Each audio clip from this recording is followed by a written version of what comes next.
اور ایک حقیقت بر. بر کی کتنی قسمیں ہیں؟ 2 قسمیں. صورت البر و حقیقت البر.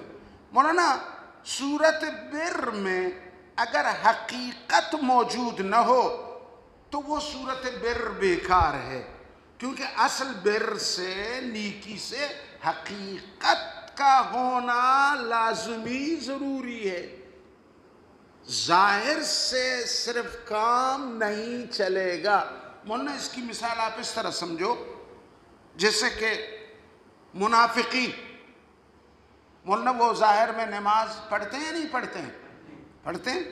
منافقین جہاد میں بھی شریک ہوتے ہیں کہ نہیں ہوتے ہیں؟ بولو. ہوتے ہیں. منافقین اشہد ان لا الہ الا اللہ وان محمد الرسول اللہ اس کلمے کو ظاہراً پڑھتے ہیں یا نہیں پڑھتے ہیں؟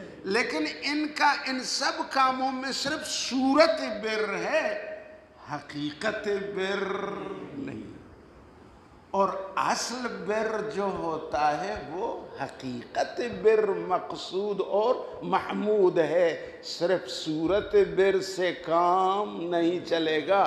اگر صرف صورت بر سے کام چلتا تو پھر منافقین کا شہادت کا کلمہ پڑھنا، جہاد میں شرکت کرنا اور نماز میں آنا پھر وہ قبول کیا جاتا.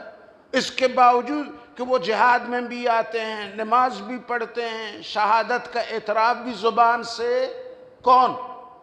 منافقین. لیکن پھر بھی میرے رب قرآن میں ان کے بارے میں کیا فرماتا ہے؟ اللہ فرماتے ہیں ان المنافقین لکاذبون. کیا فرماتے ہیں؟ یہ جھوٹ بول رہے ہیں بے ایمان. یہ اقرار تو کر رہے ہیں لیکن دل سے حقیقت بر نہیں ہے، حقیقت اقرار نہیں ہے. نماز میں تو شامل ہے لیکن حقیقت نماز میں نہیں شامل. یہ نماز ان کی سیاسی ہے. یہ کیا ہے مولانا؟ سیاسی نماز ہے.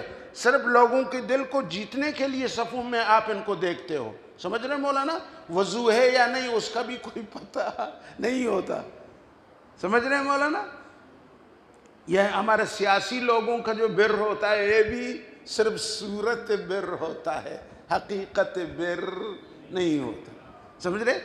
پھر بھی اللہ نے منافقوں کے بارے میں کیا فرمایا؟ وَلَكِنَّ الْمُنَافِقِينَ لَكَاذِبُونَ.